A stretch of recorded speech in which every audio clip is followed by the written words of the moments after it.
Ouais, ah ben non. Et c'est pas vrai. Voilà. Alors en direct à nouveau, parce qu'on a eu une interruption, parce que j'ai des doigts gourds qui glissent sur l'écran et donc le smartphone fait sa vie. Donc l'idée c'est... on parlait de charisme hors micro et finalement le problème de ne pas être connu et de ne pas attirer des gens de charisme comme Jacques Cresta et des gens d'expérience que les Perpignanais, c'est aussi pour ça qu'il s'est battu, Romain Gros, c'est pour avoir Jacques Cresta. Parce qu'il a il a du charisme et il intègre, il est l'image de la vraie gauche, quoi.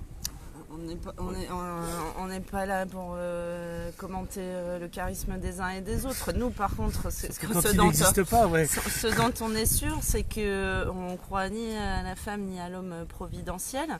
Donc, on est un collectif, on fonctionne de façon horizontale. Alors, c'est un peu difficile parce que du coup, effectivement, par rapport à l'habitude médiatique ou l'habitude en politique, où on a une personne qui se met devant et qui dit moi j'ai la solution, moi je suis celui qui ou celle qu'il vous faut pour 2020. On n'est pas du tout dans cette dynamique là. Après on n'est pas non plus, alors c'est peut-être un peu nouveau, après c'est pas surprenant non plus, on est quand même dans une période où les gens ils attendent ça, du renouvellement, de la participation, tous les mouvements sociaux, que ce soit les gilets jaunes ou oui, mais du renouvellement qui a fait ses preuves.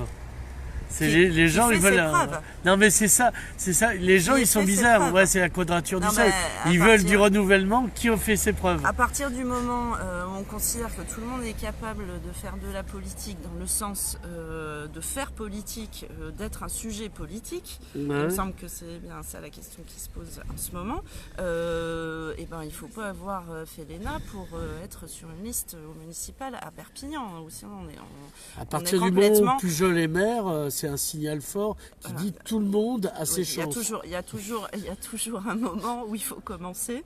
Donc on est pour un renouvellement. Ça ne veut pas dire qu'on efface les structures politiques qui préexistent. Les partis politiques sont là, ils ont un boulot à faire. Il y a des complémentarités. Maintenant, notre proposition, c'est de dépasser ça pour donner envie de faire de la politique, de redonner confiance en la politique et refaire politique ensemble, quel que soit le parcours des uns et des autres, qu'on soit un vieux militant, qu'on soit un militant plus jeune entre guillemets, ou qu'on se soit mobilisé plus récemment. Voilà, donc on propose un cadre avec une organisation en assemblée où c'est une personne, une voix, donc on débat, on trouve un consensus dans la mesure du possible. Si on n'en trouve pas, on prend le temps de réfléchir. Après, on ne dépend pas n'importe quoi non plus. On est sur une démarche de constater les difficultés, vraiment sociales de Perpignan, de reparler des quartiers, de reparler de ceux qui galèrent, et il y en a beaucoup à Perpignan, et de remettre la dignité au centre du discours, d'une part, et de l'autre côté, de faire face à l'urgence écologique, que ce soit en termes de climat, d'eau, etc., d'agriculture, d'alimentation. Donc tout ça, c'est les deux piliers sur lesquels il faut s'adapter et qui, comme on le dit dans les manifs en ce moment, urgence sociale et climatique, c'est le même combat. Donc c'est aussi un projet autour de ça. On est toujours, on est autour de ça, et c'est autour de ces objectifs-là qui, je crois, progressent dans la société en termes de conscience collective, qu'on veut monter un projet participatif pour les prochaines élections. Voilà, moi je crois que nous on ne croit pas à la baguette magique ou au prétendu charisme de certains qui vont tout régler. Je crois que nous on croit aux Perpignanaises et aux Perpignanais, à l'intelligence collective dans cette ville, et l'idée c'est de faire converger ces intelligences sur un projet politique qui est nous Perpignan, pour redonner du pouvoir à tous ces gens-là, quoi. Je veux dire, il y en a marre de certains, dont En Marche et d'autres, qui servent les intérêts minoritaires d'une partie de la population aisée. Nous, ce qu'on veut, c'est servir l'intérêt général.